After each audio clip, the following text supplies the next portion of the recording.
Hechos de los Apóstoles, capítulo 6, versículo 8 al 15. Y el título para el día de hoy es Paz en medio de la tormenta. Después de que hemos visto a Esteban en el contexto general de lo que es el servicio dentro del diaconado, Dios ahora nos va a mostrar a su siervo ministrando la palabra a los judíos allá en Jerusalén.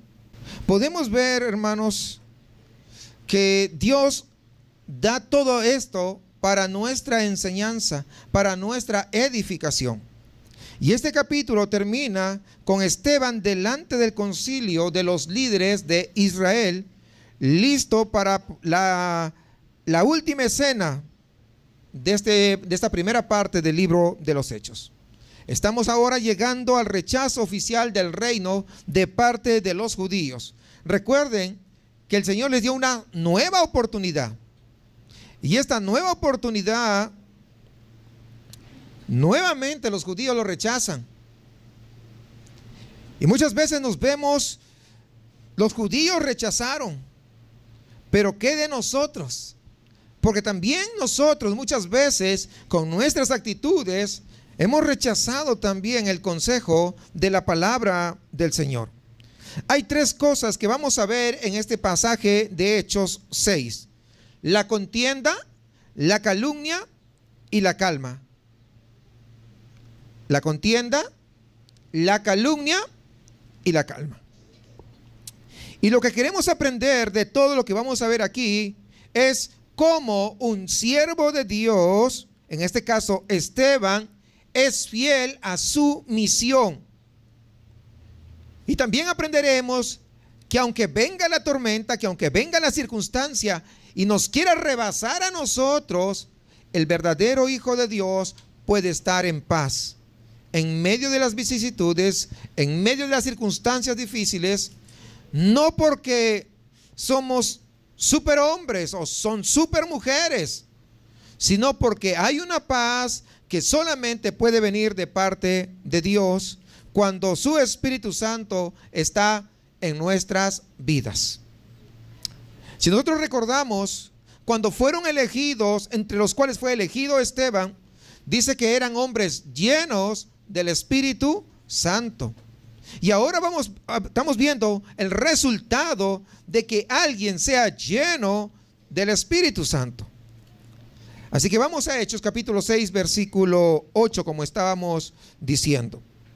Y Esteban, lleno de gracia y de poder, hacía grandes prodigios y señales entre el pueblo.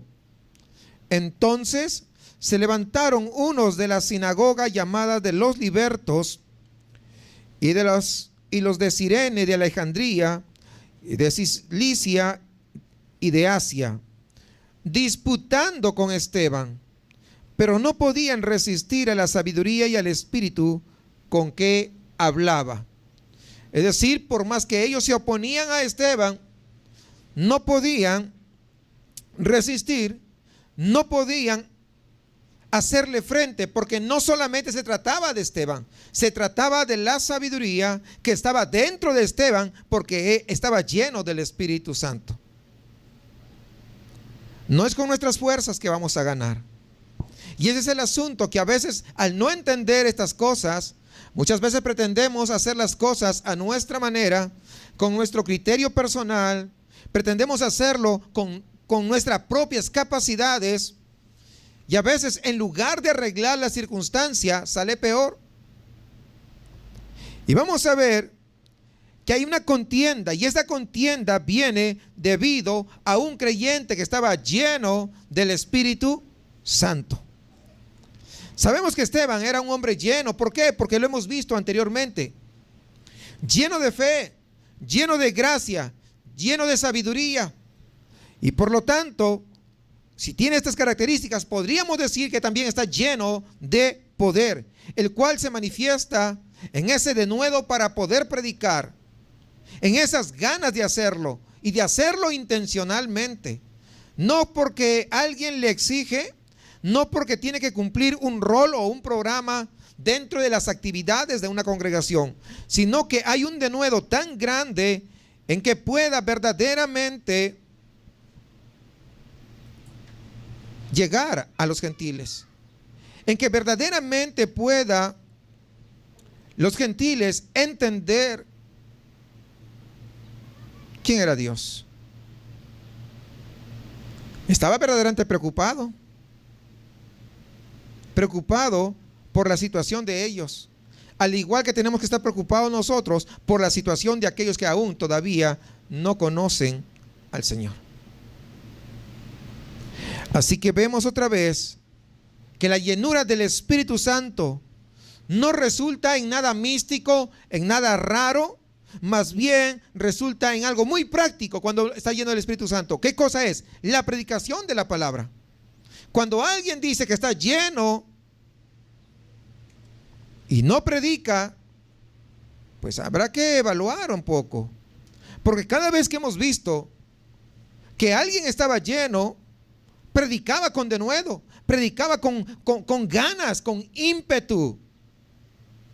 Y como dicen, no se rajaba con nada.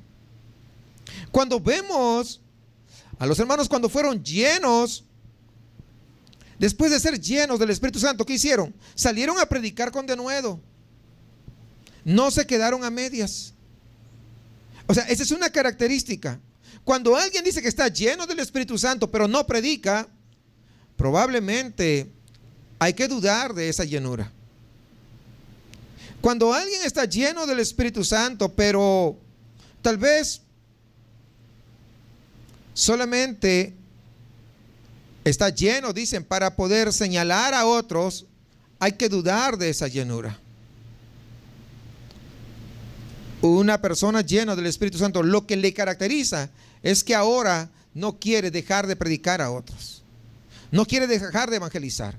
Quiere hacerlo y lo hace intencionalmente. Busca dónde hacerlo. Yo sé que por mi casa ponen el mercado los miércoles, pues me preparo los miércoles y la gente va a llegar al mercadito a mercadear y pues voy a buscarlos y ahí le voy a predicar. Lo hago intencionalmente. No lo hago porque me programaron que vaya, sino que estoy tan lleno que quiero dar a alguien. Quiero que otro también se salve, al igual que yo soy salvo. Quiero que otra gente conozca verdaderamente a Dios como yo conozco a Dios. Quiero que otros que están errados, pues entren el camino recto, porque también están errados como un día yo estuve errado. Y ahora que conozco la verdad, también quiero enseñarles, también quiero compartirles. Por lo tanto, alguien que está lleno del Espíritu Santo ya no se comporta con egoísmo, sino lo que quiere es poder predicar la palabra para que otros también puedan llegar a ese Dios que nosotros hemos conocido. Entonces, hay que entender esto. Si usted tiene un fuerte reconocimiento de su deber y su responsabilidad con el Evangelio, si usted siente un fuerte deseo con cumplir ese deber de evangelizar, de discipular, podríamos decirle bienvenido al club de Esteban, porque es lo que hacía él. Es decir, el club de la llenura del Espíritu Santo, donde no te imponen, tú lo haces porque tienes tanto para dar que tienes, si no lo das te vas a rebalsar y no, mejor lo das. Y estos deseos de evangelizar, de predicar, ¿saben qué? Eso no son deseos de la carne, sino que son deseos, ¿qué cosa? Del Espíritu. Porque en la carne no hay deseos, no son naturales esos deseos de querer predicar. En la carne, los deseos que tenemos son otros.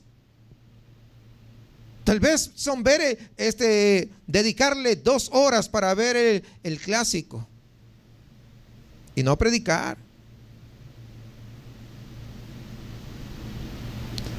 O dedicarle 1 hora para ver la telenovela y no predicar.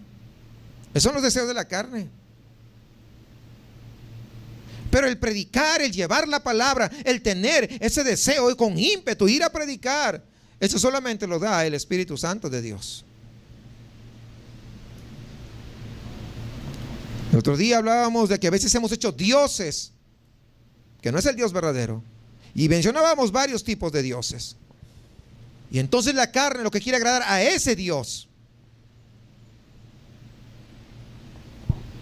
Trabajo, la familia, los padres, los hermanos, el esposo, la esposa, todos. Lo que pueda implicar ponerlos por encima de Dios. Y el deseo de la carne es satisfacer a esos dioses. Pero el deseo del Espíritu, no.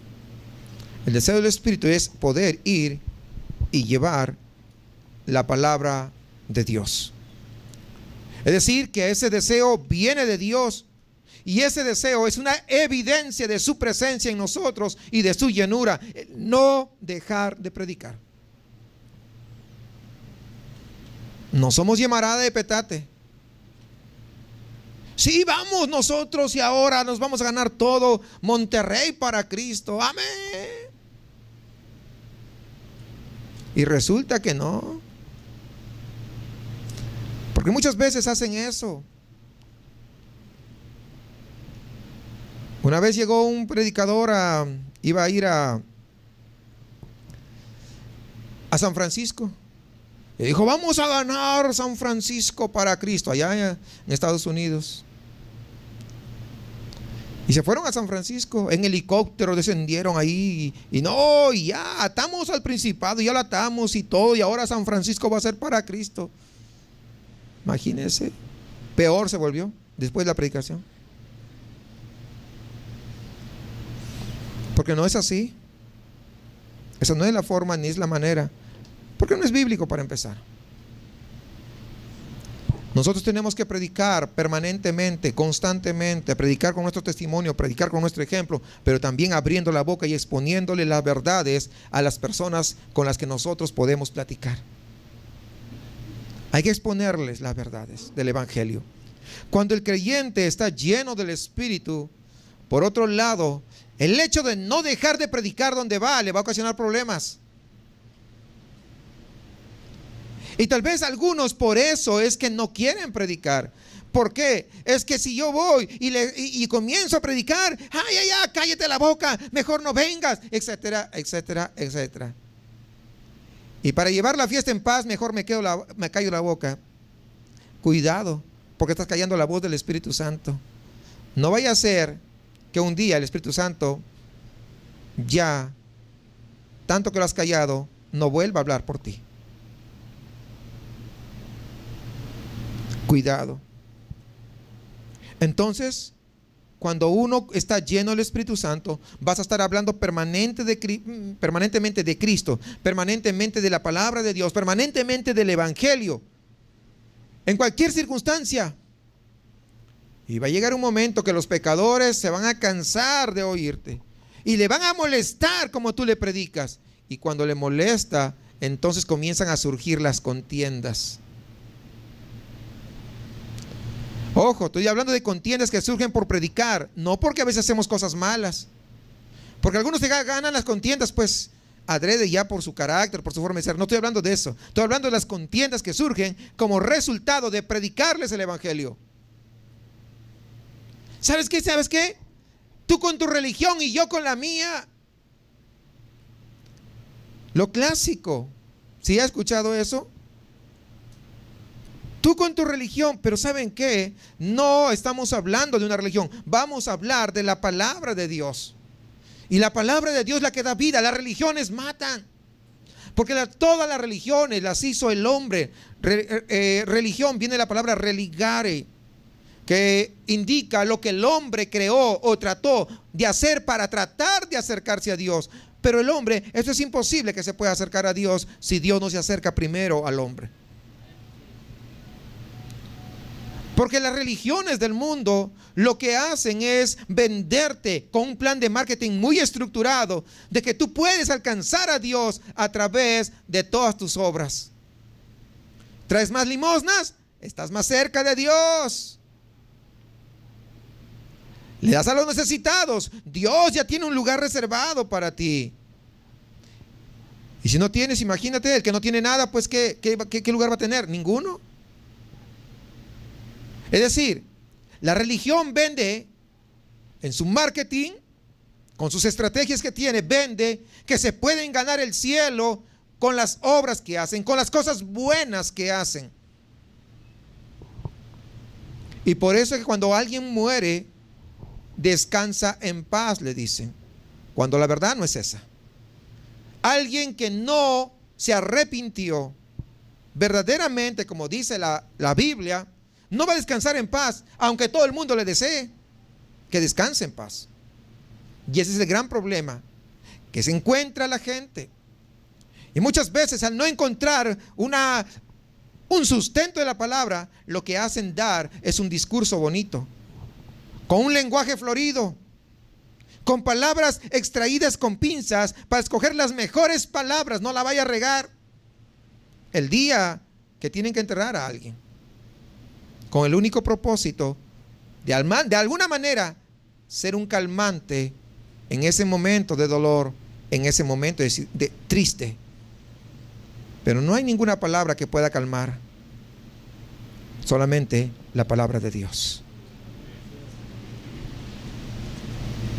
Las religiones te venden que puedes ganarte el cielo por obras, pero la Biblia dice, no por obras, ahí está, de plano, no por obras, para que nadie se gloríe, para que nadie diga, no, yo di, mi fundación dio 5 millones de pesos. Sí, puede ser que dio 5 millones de pesos, pero ¿cuánto roba el resto de mexicanos en los teléfonos? Usted no tiene ni idea. Se hizo multimillonario a costa de todos los mexicanos. Imagínense las tarifas más caras que en Estados Unidos se paga acá. Pero con su fundación ya lo ven bonito y bueno. ¿Se dan cuenta? Cuando la Biblia dice que no hay justo ni aún uno. Ahora, la contienda se relaciona con Alejandría. Y aquí quisiera llamar la atención a la primera mención de algo en este pasaje, Alejandría. De hecho, en este capítulo tenemos 2 ciudades claves que se mencionan por primera vez en todas las escrituras: Alejandría, Egipto y Antioquía. Y eso es lo que vamos a ver. Cuando algo se menciona en la Biblia por primera vez, significa que es algo importante, hermanos. Algo muy valioso.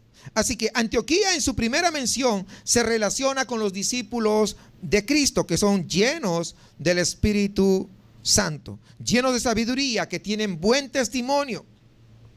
Y eso lo podemos ver ahí en Hechos 11:26. Entonces no nos sorprende cuando nosotros vemos a los discípulos se les llama cristianos por primera vez allí en Antioquía. Tampoco nos sorprende que la iglesia de Antioquía sea la primera en ser la iglesia misionera en el Nuevo Testamento. Y de hecho, la iglesia de Antioquía se convirtió en el centro de operaciones del apóstol Pablo. Es decir, es algo muy importante y muy relevante. De Jerusalén el evangelio salió hacia el norte y llegó ¿a dónde? Pues primero a Antioquía. Ahora, de ahí fue llevado hacia el oeste, Asia Menor y Europa. Al norte, el mar Mediterráneo. ¿Y eso por quién fue llevado? Por el apóstol Pablo, exactamente.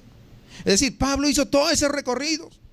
Así que hay toda una reunión, una colección de textos bíblicos en las cuales podríamos decir que estas iglesias preservaron allí en sus lugares donde fueron sembrados por el apóstol Pablo.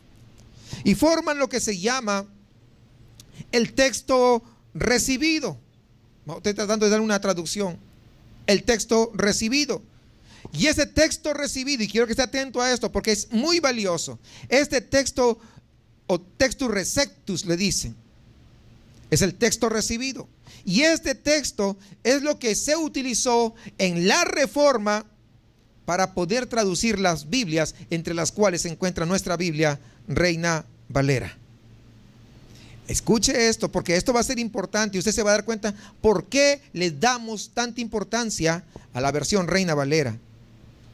Del Textus Receptus, de las primeras iglesias, las iglesias que pertenecían al Señor. Conservaron diferentes escritos de la Biblia y todo ese Textus Receptus, toda esa colección sirvió para poder traducir, hacer las traducciones de las diferentes Biblias. Entre ellas, las primeras Biblias quiero decir, entre ellas la Biblia Reina Valera, que es la que nosotros utilizamos. La otra ciudad, Alejandría. Vamos a ver. En la primera mención se relaciona con algunos religiosos que se oponen a la verdadera obra de Dios hasta querer matar a los verdaderos discípulos del Señor. Alejandría, pues, era Egipto. Era un centro grande de conocimiento intelectual, de conocimiento académico, muy destacado, donde había gente que en cuestiones de conocimiento nadie le podía ganar. Aquí quedaba la famosa biblioteca de Alejandría, y eso nos enseñan pues cuando estudiamos historia universal. Ahí estaba, de esa biblioteca, imagínense. Es decir, era la cuna del conocimiento, gente extraordinaria. Entonces el evangelio sale de Jerusalén y además de llegar al norte, allá a Antioquía, que acabamos de ver, también fue llevado al sur. ¿A dónde? A Alejandría, que es Egipto. Filón ya había llevado el Antiguo Testamento allá y eventualmente los libros del Nuevo Testamento también habían llegado. Después vemos en las obras de Orígenes cómo estos textos, ¿verdad? Hicieron una recopilación. Y dice que más o menos pudieron contar alrededor de 50,000 cambios, ojo, que hicieron en esos textos de la iglesia que estaba ¿en dónde? En Alejandría. Ojo, 50,000 cambios. ¿Para qué? Para hacerlas que calzaran con sus puntos de vista, con sus criterios personales, para que esa Biblia modificada, ahora al ser modificada, ya ellos lo aceptaban, porque iba de acuerdo a sus opiniones personales. Como eran tan listos, como eran tan sabios, que cambiaron la Biblia, ¿para qué? Para que vaya acorde a lo que ellos creían. Y así ellos lo aceptaron con gozo, con regocijo, ¿verdad? Estoy dándole todo esto de la historia porque es muy importante que usted sepa de dónde viene la Biblia. ¿Por qué hay que hacer esta distinción? Y toda esta información es valiosa, es relevante. Y además quiero mencionarles que siempre había rutas de comercio entre Alejandría, entre Egipto y Roma. Memorice eso. Alejandría, ¿qué más? Egipto y Roma. Porque después de esa falsa conversión de Constantino en el año 325 después de Cristo, dice que él consiguió 50 copias de la Biblia. ¿De dónde cree usted que les consiguió? Pues de Alejandría. Biblias que habían sido torcidas, recuerde. Biblias que habían sido cambiadas de acuerdo a su punto de vista. Y hay 3 copias de estas Biblias que todavía existen, quiero que sepan. ¿Sabe cómo se llama? Uno se llama el Códice Alejandrino, porque viene de Alejandría, de Egipto. Hay el Vaticano, porque todavía está en Roma. Y hay el Sinaítico. ¿Por qué? Porque fue descubierto en un basurero allá en el monasterio católico en el monte Sinaí. 3 versiones. Y estos textos, por supuesto, forman la base de la Biblia católica, pero también forman la base para todas las nuevas versiones de la Biblia que se han producido después de la Reforma. Por eso que muchas veces encontramos discrepancias y diferencias entre todas las nuevas Biblias y las nuevas versiones que están sacando cuando lo comparamos con nuestra muy querida Reina Valera. Vienen de lugares diferentes, orígenes diferentes. Mientras que Reina Valera toma el Textus Receptus tal como es, los otros vienen de algo que ha sido contaminado. Y al ser contaminado, ya no tiene el mismo valor. ¿Verdad que no? Supongamos lo siguiente. Una señorita se va a casar y va y encuentra un vestido y está de lo más hermoso, blanco, así como ella ha soñado. ¿Cuánto cuesta? No, pues para usted es una ganga, lo estamos dejando en 100,000 pesos. ¡Wow! Pero es demasiado, me gustó, pero está fuera de mi alcance. Y fíjense, la señorita dice, una pregunta, 100,000 pesos es lo que cuesta, sí, pero yo estoy viendo aquí una pequeña mancha en el vestido.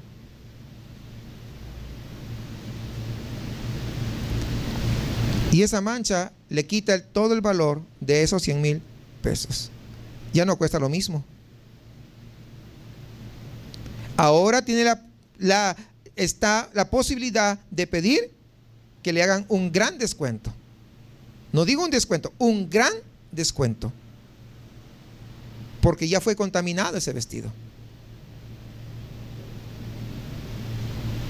Jamás se va a comparar un original a algo que ha sido modificado. Entonces, tenemos dos ciudades, Antioquía y Alejandría, que producen dos líneas de Biblia.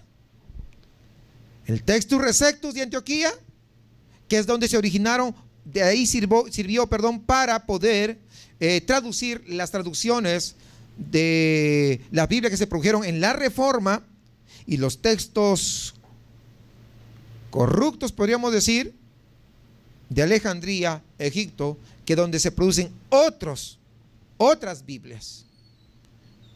Por eso cuidado con decir que todas las Biblias son iguales. No son iguales. No son iguales. Además podemos ver que también producen dos líneas de iglesias. No sé si usted va entendiendo. Las que Pablo estableció en el norte del mar Mediterráneo, Asia Menor y Europa, como nos menciona la Biblia. Y la otra, ¿cuál es la otra iglesia? La iglesia católica, pues. Ahí está, la iglesia católica romana. ¿Y que tiene sus raíces en dónde? En Alejandría, exactamente, ahí en Egipto. ¿Por qué? Porque de ahí se consiguió su Biblia, una Biblia que los eruditos de allá cambiaron en más de 50,000 lugares de la palabra. ¿Para qué? Con el único fin, con el único anhelo de que vaya esa Biblia de acuerdo a qué? A sus pensamientos, a sus criterios.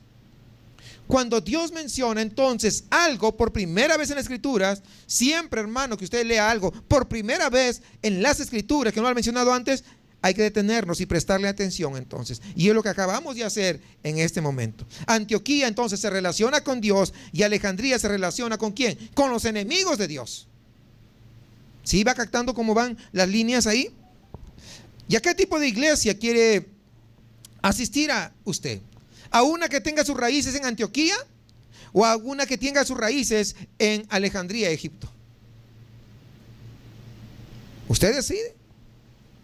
En toda la Escritura, pregunto yo, en toda la Escritura, ¿alguna vez ha salido algo bueno de Egipto? En toda la Biblia, ¿alguna vez salió algo bueno de Egipto? Claro que no. A ver, recapitulemos. Esteban, lleno del Espíritu Santo, predica el Evangelio y atrae la oposición de las personas. Oposición que viene de parte de ¿quién? De los religiosos de Alejandría, de Egipto. Recuerden quiénes eran el compuesto de ahí. O sea, no viene de los verdaderos hijos de Dios, sino de los opositores. ¿Ya van captando la idea? ¿No? Ahora, la oposición se pone más problemática. Vayamos a ver, versículo 11. Ahora sí, continuemos en Hechos 6. Entonces le dieron una mordida. Pues estoy leyendo la versión mexicana, hermanos. Pues eso. Entonces sobornaron a unos para que dijesen que le habían oído hablar palabras blasfemas contra Moisés y contra Dios. Y soliviantaron al pueblo, a los ancianos y a los escribas, y arremetiendo le arrebataron y le trajeron al concilio. Y pusieron testigos falsos que decían: este hombre no cesa de hablar palabras blasfemas contra este lugar santo y contra la ley. Pues le hemos oído decir que ese Jesús de Nazaret destruirá este lugar y cambiará las costumbres que nos dio Moisés. Fíjense, los enemigos están moviendo al pueblo para que vayan en contra de ¿quién? De Esteban. Hasta aquí Dios nos ha mostrado el fruto que se ha dado entre el pueblo de los judíos. Ahora nos va a dar otra perspectiva y vemos que no todos están recibiendo el evangelio que está siéndoles predicado. Es como cuando Cristo entró en Jerusalén durante la entrada triunfal, recordemos. Todo el pueblo, y en la entrada que decía: Hosana, Hosana, ¿verdad? Bendito el que viene en el nombre del Señor. Y pareciera que le recibieron como el rey prometido, como ese Mesías que estaban esperando, y todo un alboroto. Pero unos días después, los mismos que habían gritado Hosana, Hosana, ahora también crucificarle y crucificarle. Vemos una vez más, hermanos, que la nación de Israel no recibe a Cristo como el Mesías. Más bien rechaza su mensaje, rechaza su evangelio y no quiere a Jesús como su rey. Y el día de hoy pasa lo mismo. La gente no quiere a Jesús como el rey de sus vidas.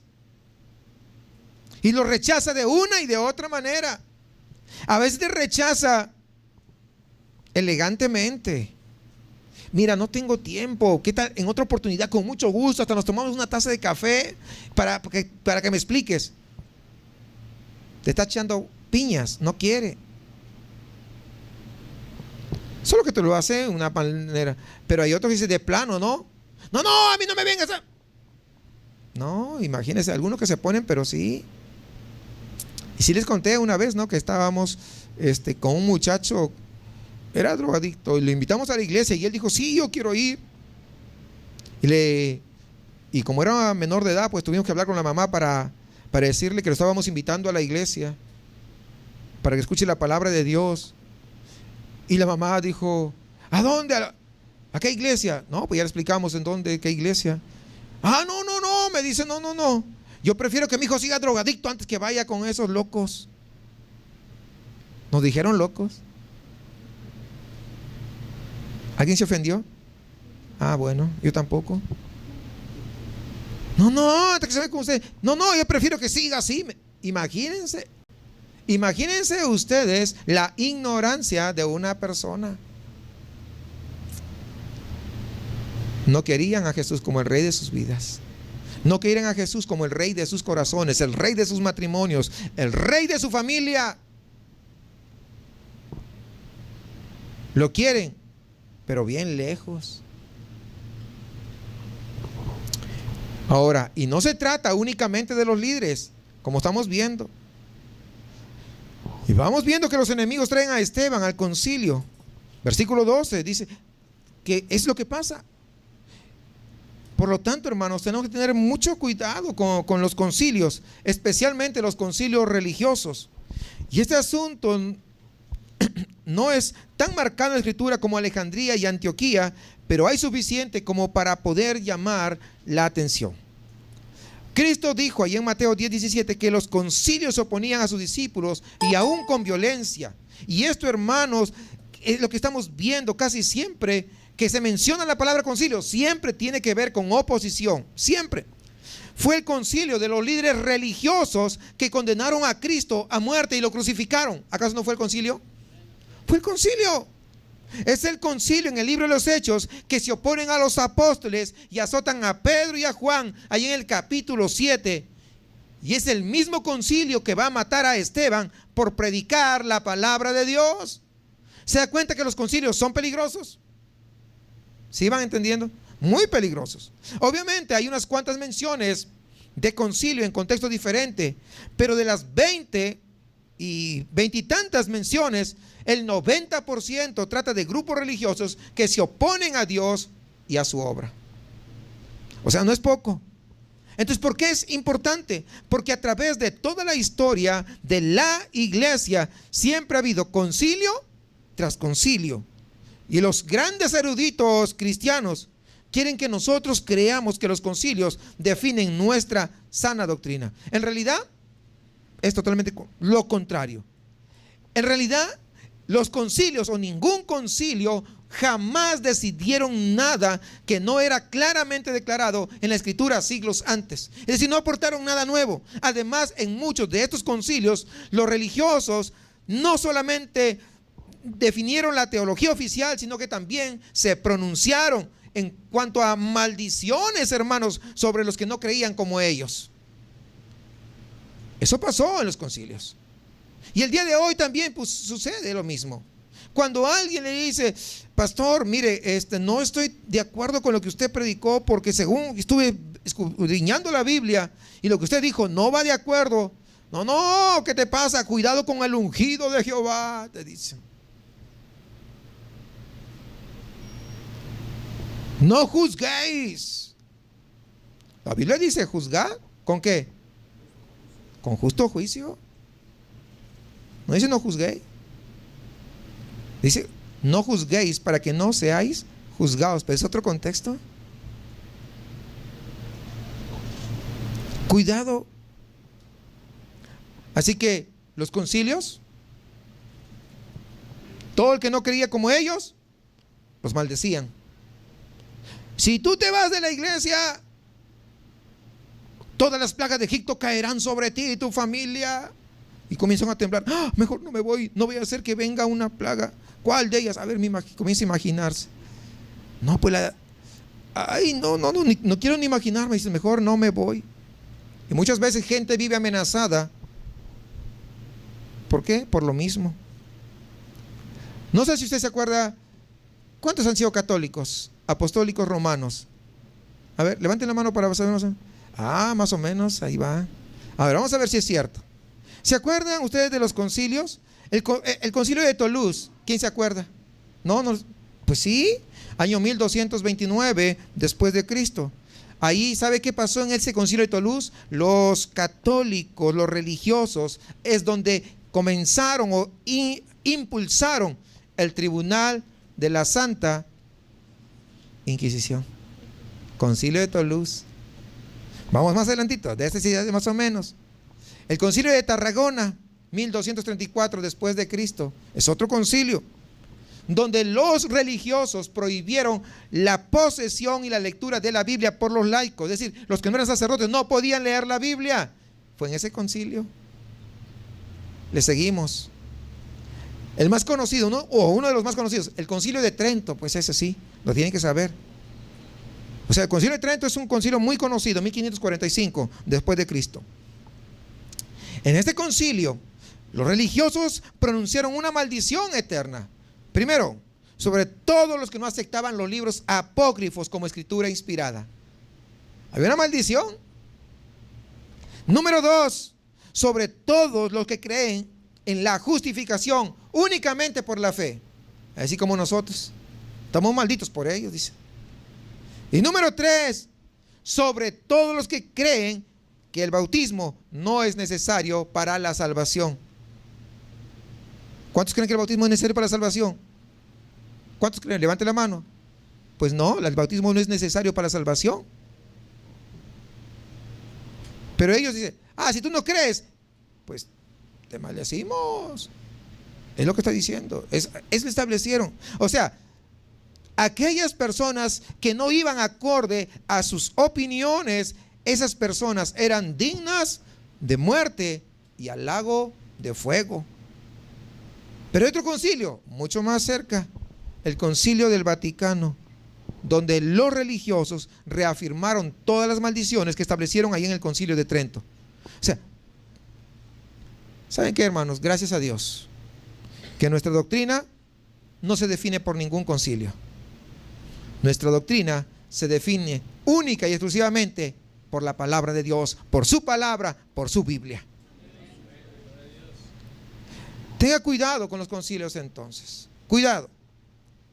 Tanto en la escritura como en la historia, porque a menudo tienen que ver con líderes religiosos que rechazan la centralidad de la Biblia y resisten al Espíritu Santo y quieren a través de su concilio establecer sus propias opiniones personales.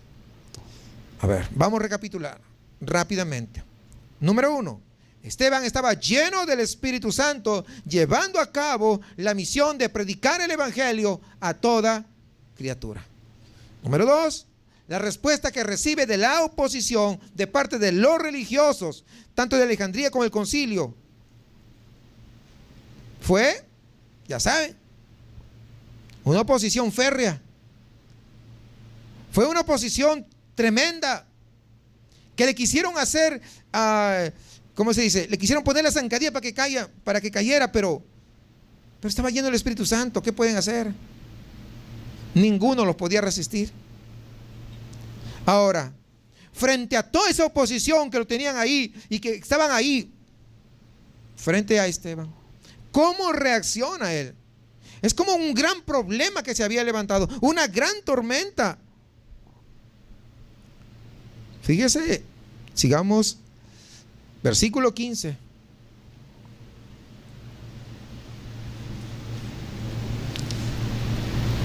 Calma antes de la tormenta. Dice, entonces todos los que estaban sentados en el concilio, al fijar los ojos en él, vieron su rostro como el rostro de un ángel. Sabemos que lo que viene más adelante, dentro de unos cuantos minutos, y él tal vez lo percibía de esa manera, percibía que va a morir, que va a ocurrir una muerte violenta, viene una tormenta grande, y me imagino a Esteban, él lo sabe. ¿Por qué? Porque fue este mismo concilio el que condenó a Cristo Jesús allá a la cruz. Claro que sí. Fue este mismo concilio, ahí en Hechos capítulo 5, que había condenado a Pedro y a Juan. ¿Se acuerdan? A los azotes. ¿Por qué? Por predicar ahí en las calles. O sea, no era un concilio diferente, era el mismo concilio. Entonces Esteban estaba bien enterado de qué tipo de calaña eran estos personajes. Sí, definitivamente. Pero ahí usted lo ve tranquilo. Su rostro como el rostro de un ángel.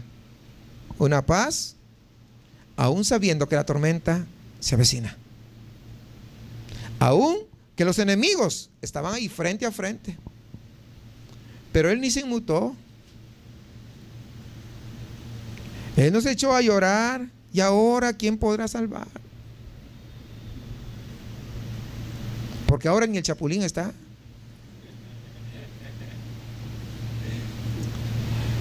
Él no dijo, ¿y ahora qué va a hacer de mí? Y comenzó a preocuparse. No, recuerde, era un hombre. Pero tal vez recordó las promesas del Señor. Yo estaré con vosotros hasta el fin. Tal vez no sentía que Dios estaba, pero tenía una paz porque estaba lleno del Espíritu Santo de Dios. Algunos hermanos de la congregación han experimentado momentos difíciles, muy difíciles, cuando un ser querido parte de este mundo. Y a veces dicen, oye, pero te veo tan tranquilo o tan tranquila. ¿Cómo le haces? Porque entonces no lo querías. Porque si no lloras, entonces no lo querías. No, le dice. Lo quería demasiado. Pero te veo tan tranquilo. Sí. Es que esa tranquilidad no viene de mí. Esa tranquilidad viene de nuestro buen Dios. Esa tranquilidad viene de poder ser lleno del Espíritu Santo del Señor. No es porque yo soy así. Es porque Dios me ha llenado de Él. Y por eso en medio de la tormenta yo puedo estar en paz. En medio de la tormenta yo puedo estar con tranquilidad. Lucas capítulo 12, versículo 11, cuando dice, su rostro es como el rostro de un ángel. Qué tremendo debe haber sido su rostro, ¿no? Para que lo puedan describir así. Dice, cuando os trajeren a las sinagogas y ante los magistrados y las autoridades, no os preocupéis por cómo os habréis de responder. Tal vez se acordó de este pasaje. ¿Cómo habréis de responder? ¿O qué habréis de decir? Porque el Espíritu Santo os enseñará en la misma hora lo que debáis decir. Entonces, él tenía confianza en esta palabra. Y esta confianza traía paz. No estaba preocupado. Nada le preocupaba. Es la calma que Dios da al creyente que está lleno del Espíritu Santo, cumpliendo su misión. Para Esteban, esta era la calma antes de la tormenta de la oposición que está a punto de acercarse a él. Una tormenta tremenda. Una tormenta que verdaderamente creo que ninguno de nosotros quisiera pasarla. ¿O cuántos quieren pasar lo que pasó Esteban? A ver, levante la mano, voluntarios. Pues no, ¿verdad? Ni yo. Pues la verdad. Pero es probable que alguien pase alguna situación difícil por predicar el evangelio. Pero que cuando pase ello, hermanos, tenemos que aprender a poder nosotros estar en paz, dependiendo de las promesas del Señor. Entendiendo, hermanos, de que si el Espíritu Santo está dentro de nosotros, ¿saben qué? No hay situación que a nosotros nos pueda mover. Podemos estar en paz, aún en medio de la circunstancia. Aún en medio del problema tremendo que puede existir, podemos aprender a depender de Él. Tenemos que aprender de esto, hermanos, de tal manera que podamos disfrutar de esa paz en medio de la tormenta. Recuerde esto: cuando usted está experimentando oposición, cumpliendo la misión, usted tiene que aprender a descansar en el Señor. Paz en medio de las circunstancias. Ahora, la oposición puede tomar varias formas. No tiene que ser violencia de parte de los religiosos necesariamente.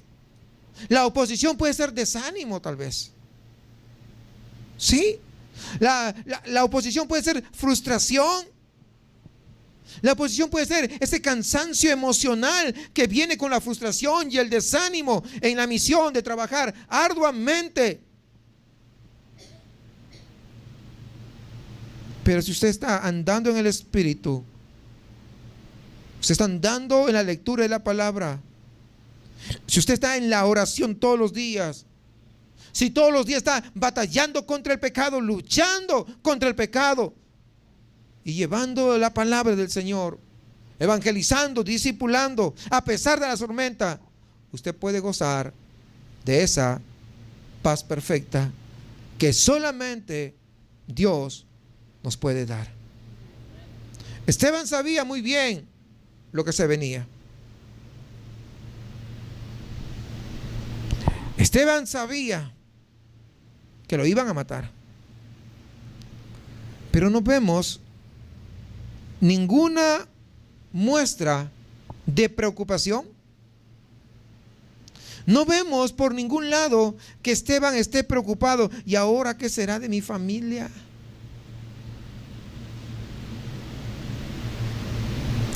Muchas veces las personas dicen: ay, que yo no quiero que Dios me lleve porque ¿qué será de mis hijos? No, no es la preocupación de los hijos. Le gusta tanto la tierra que quiere seguir acá todavía.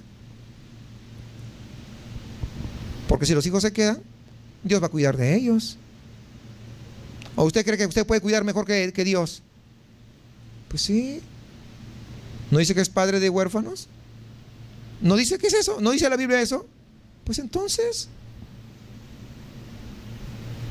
¿cuántos quieren ir a la presencia del Señor ya? Ay, ¿cómo que no? ¿Se dan cuenta? Esteban sabía que aunque iban a matarlo, eso simplemente era un paso para estar a la presencia de Dios.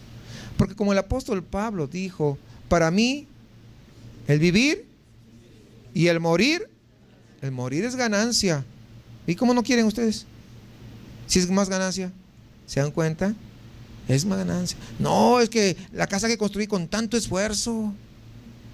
No, y la casa que me acaba de dar a Infonavit, ni la he estrenado bien y quiero, por lo menos, por eso que no quiero. Pues lo que sea.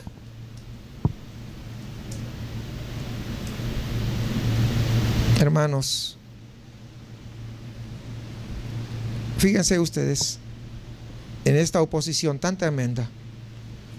Usted también tal vez en algún momento de su vida va a experimentar oposición, porque usted no quiere alinearse con el mundo, no quiere alinearse con estas corrientes malévolas que están habiendo más y más.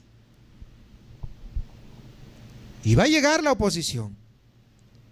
Pero cuando llegue, usted aprenda a depender del Señor, porque usted sabe lo que tiene que hacer y usted sabe lo que el Señor requiere de usted y lo que Él está haciendo.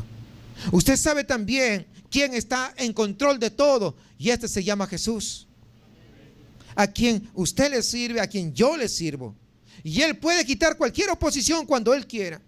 Él puede mandar un avivamiento cuando Él quiere. Y Él puede mandar una gran cosecha de almas cuando Él quiera. Y si no lo hace, como lo vemos con Esteban, porque no vemos una gran cosecha de almas, podemos estar tranquilos en medio de la oposición. ¿Por qué? Porque sabemos que Él nunca nos dejará y nunca nos abandonará, porque no es como el hombre.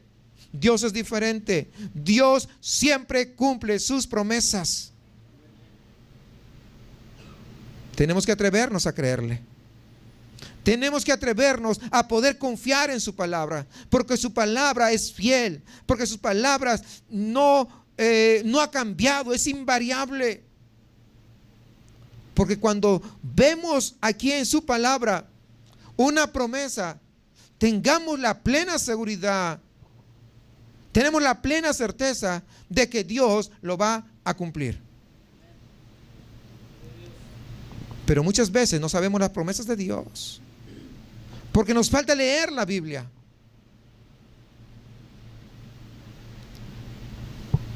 Muchas veces no escuchamos la voz de Dios porque nos falta orar. Muchas veces no vamos a ver manifestado la gloria de Dios en nuestras vidas porque no queremos cumplir la misión de Él. Aprenda a tener paz en medio de la tormenta. Comience a predicar con intencionalidad. Comience a evangelizar, no esperando que se llegue el día sábado. Comience a hacerlo de tal manera que su vida pueda glorificar a Dios, de tal forma que su vida pueda ser usada por el Espíritu Santo de Dios. Como dijimos la semana anterior, procuremos nosotros cumplir fielmente la misión, predicando el Evangelio, buscando un discípulo este año, y que Dios haga su perfecta voluntad en nuestras vidas. Porque ¿de qué sirve que nosotros podamos vivir en este mundo y que hayamos nacido, que hayamos crecido y que luego muramos sin siquiera predicar a un alma durante este año 2015? Porque si este año no predicamos, no evangelizamos y no discipulamos por lo menos a uno, el año 2015 habrá sido un desperdicio. Porque si Dios le da vida, justamente es para eso. Esteban sabía que estaba pronto a morir, y lo vamos a ver en la próxima semana, pero ni aún así se cayó. Aún en esas circunstancias él predicó. Por lo tanto, usted es llamado a predicar hasta el último segundo de su existencia. sobre la tierra. No hemos sido llamados a tomarnos tantas vacaciones. No hemos sido llamados a disfrutar todo de la tierra. No hemos sido llamados a poder tener las mejores cosas. Que Dios te bendice y te da, sí, pero eso no es el principal propósito. ¿Cuál es el principal propósito? Porque Cristo dejó su trono de gloria y vino a este mundo para salvar lo que se había perdido. Y nosotros, usted y yo, somos la continuación de esa gran misión. Podamos entonces nosotros, entendiendo su palabra, cumplir la misión. Porque sin cumplir la misión, nuestra vida habrá sido un desperdicio. Hermanos,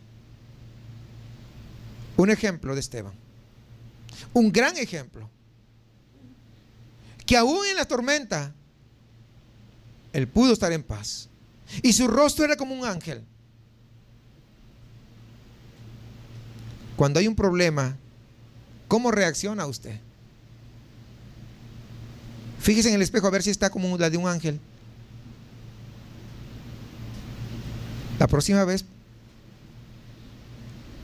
y recuerde que si alguien puede darnos paz, no somos nosotros, no son nuestras creencias, no son nuestras opiniones, es el Espíritu Santo de Dios que mora en el corazón de aquellos salvos, de aquellos que se arrepintieron y de aquellos que viven para honra y gloria de su poderoso nombre.